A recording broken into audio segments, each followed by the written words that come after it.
Do we have a housing bubble? Are housing prices overvalued?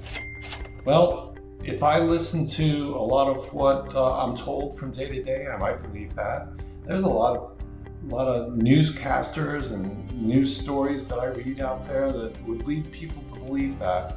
And what I'd like to do is just kind of set the record straight. I'd like to share some data with you, help you understand what's going on, and hopefully you can make up your own opinion on what's going on. I happen to be of the belief that housing prices are not overvalued.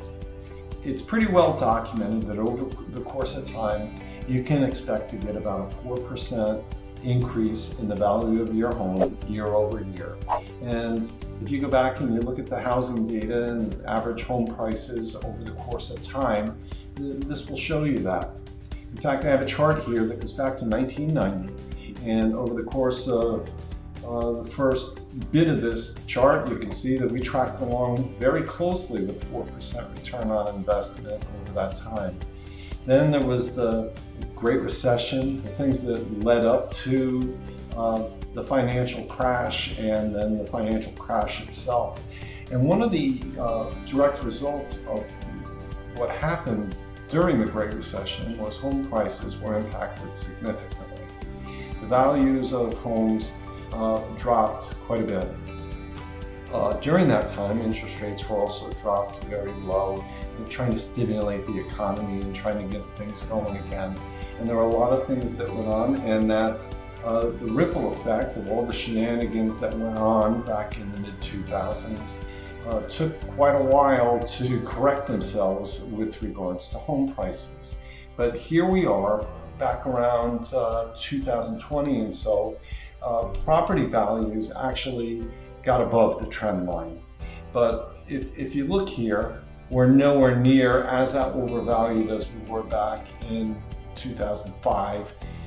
Right now, we're slightly overvalued, and maybe I could see a slight correction, but I don't see things collapsing. And here's why I don't see things collapsing. We have, number one, we're in a housing shortage, and I can talk quite a bit about that. Then number two, there's a lot of homeowners that have their primary residence and a mortgage on the primary residence where it's less than 6%. 92% of the mortgages that are out there right now for people on their primary residence have less than a 6% interest rate on their mortgage. So selling for them might not make a whole lot of sense, whether it's downsizing or buying a bigger home. It might just be a little less affordable. It might not make sense for them.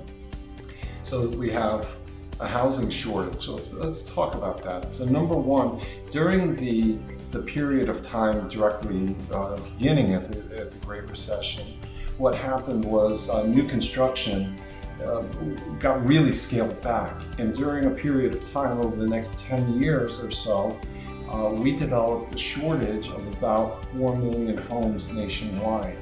So the typical demand for new construction nationwide is about 1 million homes a year.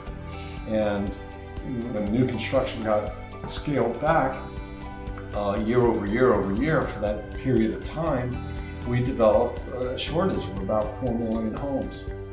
And even if you look here at the chart where we have this year here where we overbuilt, and then the next year we overbuilt a little bit more, we would have to continue overbuilding at that pace for approximately the next 18 years to just catch up with historical demand. So there's a couple of things that are leading to the housing shortage, or that have led to the housing shortage. So I don't see prices coming down. And if affordability, the other things that go into affordability are interest rates. And the Federal Reserve has is trying to correct inflation. They're trying to get that back to their target rate. So what would my advice be? I would think that right now is still a great time to buy. Even if, prices stabilize and don't move up or down for the next 5 years, what you have done is you've locked in your monthly housing expense. Why is that important? Well, right now we're in a time of pretty crazy inflation. The price of everything just seems to be going up daily. Every time I go to the gas station, I don't know what I'm going to pay for a gallon of gas. I'm shocked by the price of a loaf of bread. New cars are like, I can't believe what things are going for. But in times of inflation, when the price of everything is going up, if you were renting, your rent would be going up. If you own a house, you've locked in your housing expense. And over the course of time, it becomes easier and easier to pay off that mortgage because it's the same amount that it was when you took out the mortgage. So 5 years after you bought your house, the cost of everything might have gone up significantly, but your monthly mortgage payment is the same. And you're hopefully making more money.